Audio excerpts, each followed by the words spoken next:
ভয়াবহ ট্রেন দুর্ঘটনা মুর্শিদাবাদের ফারাক্কার বল্লালপুরে লরি ও ট্রেনের মুখোমুখি সংঘর্ষে লাইনচ্যুত হল কলকাতা রাধিকাপুর এক্সপ্রেসের 3টি বগি ও আগুন লাগল 2টি বগিতে। সোমবার রাত্রি 1:30টা নাগাদ এই ঘটনায় ব্যাপক চাঞ্চল্য ছড়ায় সমগ্র এলাকায়। ঘটনাস্থলে ছুটে যান রেল পুলিশের আধিকারিকরা ও ফারাক্কা থানার বিশাল পুলিশ বাহিনী। বড়সড় দুর্ঘটনা না ঘটলেও প্রাণে রক্ষা পান যাত্রীরা। মালদা ডিভিশনের ডিআরএম বিকাশ চৌবে জানান, রেল লাইন সংলগ্ন জাতীয় সড়ক থেকে কিভাবে লরি গড়িয়ে রেল লাইনের উপর চলে এলো তা এখনও পর্যন্ত জানা যায়নি। তার জন্য এনকোয়ারি চলবে। যাত্রীদের সঙ্গে আমি কথা বলেছি, তাদের কোনো ক্ষতি হয়নি। ব্যুরো রিপোর্ট, জাগরণ বাংলা।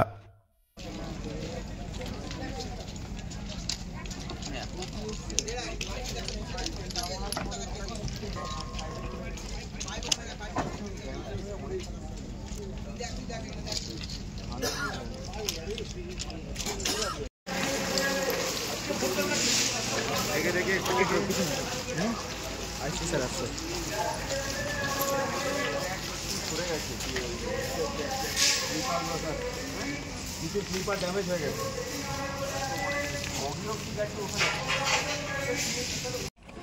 পরিস্থিতি যত কঠিন না এভাবে যেতে হবে।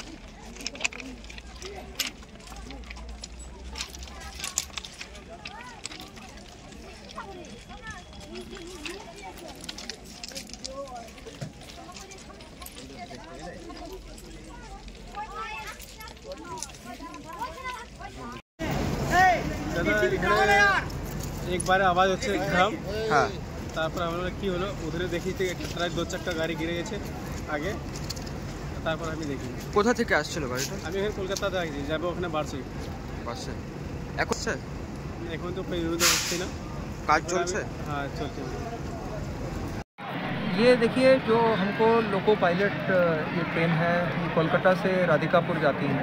तो इसके लोको पायलट से मेरी बात हुई, उन्होंने जो बताया है कि उन्होंने जब वो अप्रोच कर रहे थे यहाँ पे, उन्होंने देखा कि ट्रक जो कि सामने आधा हिस्सा उसका ये डाउन लाइन है और ये अप लाइन है, आधा हिस्सा डाउन लाइन में था, आधा अप लाइन में था। तो जैसे ही उनको ये दिखाई पड़ा, उन्होंने इमीडिएटली और उनके साथ में एक असिस्टेंट लोको पायलट होता है, तो दोनों ने इमरजेंसी ब्रेक अप्लाई किया और उसके बाद गाड़ी की गति धीमी हुई, आकर के वो डैश करी उस ट्रक के साथ।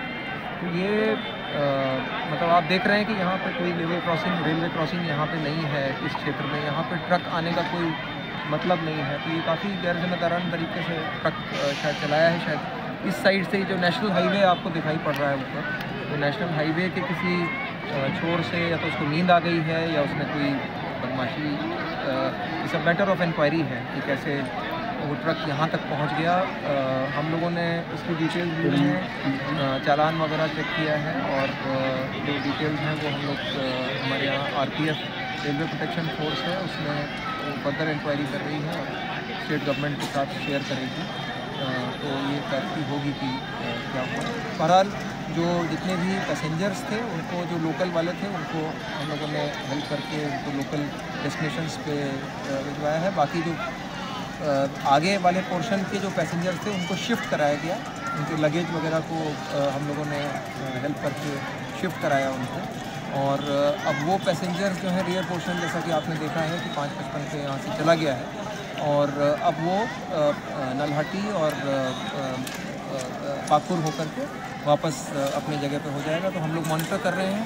हमारे जो सीनियर डीसीएम होते हैं जो पैसेंजर्स का देखते हैं, वो साथ में गए हैं, हमारे ऑफिसर, सीनियर ऑफिसर गए हैं और वो यात्रियों के लिए जो भी रिफ़्रेशमेंट्स वगैरह है वो प्रोवाइड करवाएंगे, रास्ते में इंश्योर करेंगे, ताकि क्योंकि वो लोगों की भी नींद डिस्टर्ब हुई है, थोड़ा लेट भी हो जाएंगे, तो हम लोग उनका भी ख्याल रखना ज़रूरी है। तो वो साथ में गए हुए हैं और साथ में हम लोग इंश्योर कर रहे हैं कि गाड़ी को एक क्लियर रन मिल जाए, ताकि जो भी यहाँ पे टाइम वेस्ट हो गया उसको जितना मैक्सिमम हम लोग कवर कर सकते हैं वो कवर अप कर रहे हैं।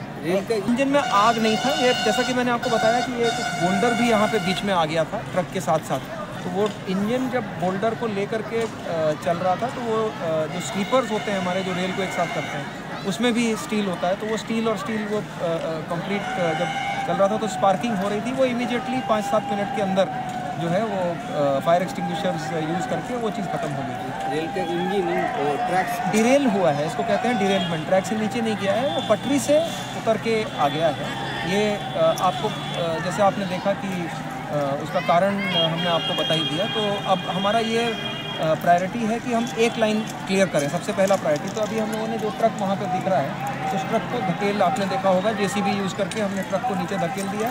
तो अब हमारा दोनों तरफ के आवाजाही के लिए एक ट्रैक अवेलेबल हो गया है। तो अब हम लोग फर्दर ट्रेन का कोई डाइवर्शन या वो नहीं करेंगे।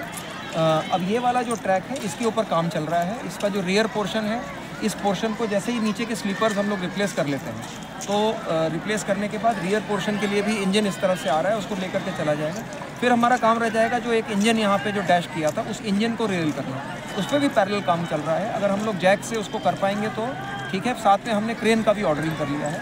तो हम लोग होप कर रहे हैं कि क्रेन की ज़रूरत ना पड़े, क्योंकि क्रेन यूज़ करने के लिए ऊपर का जो बिजली का इक्विपमेंट है, जो ऊपर वाले तार हैं, वो भी खोलने पड़ते हैं। तो अभी थोड़ी देर में इसके बारे में क्लैरिटी हो जाएगी। फिलहाल एक लाइन अवेलेबल 6:45 से हो गई है। पैसेंजर की कोई प्रॉब्लम होगा? पैसेंजर से मैंने पर्सनली इंटरेक्ट किया, पर उनको personally they were very cooperative. उनको ये समझ में आ गया था कि ये क्या चीज़ है, और उनके साथ साथ हम लोगों ने, हमारे आरपीएफ और हमारे कमर्शियल और बाकी डिपार्टमेंट्स के स्टाफ ने उनके लगेज को उठा करके उनको दूसरे कोचेज़ में सेटल किया। जिन लोगों ने डिसाइड किया कि वो निकल जाएंगे, उनको हम लोगों ने उनके लगेज के साथ ऊपर पहुंचाया, ताकि जो रोड व्हीकल से आसपास जाने वाले लोग थे।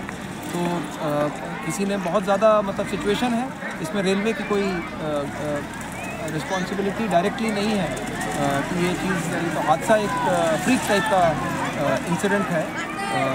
और इसके ऊपर जो कार्रवाई करनी है, जो रेलवे एक्ट के नियम हैं, उनके तहत जो भी कार्रवाई करनी है हमको, वो कार्रवाई भी हम जरूर करेंगे।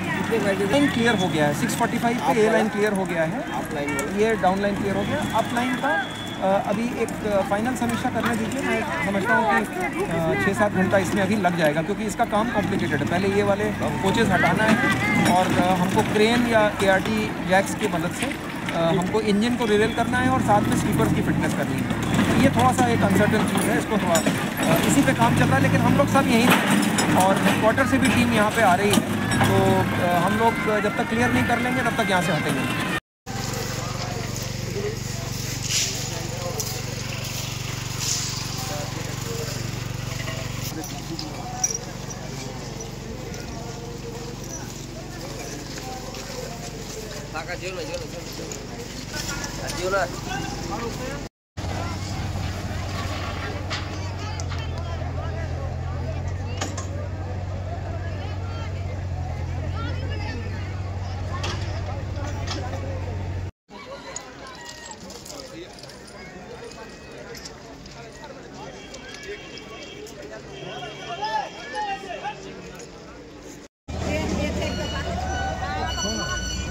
हमारी दिया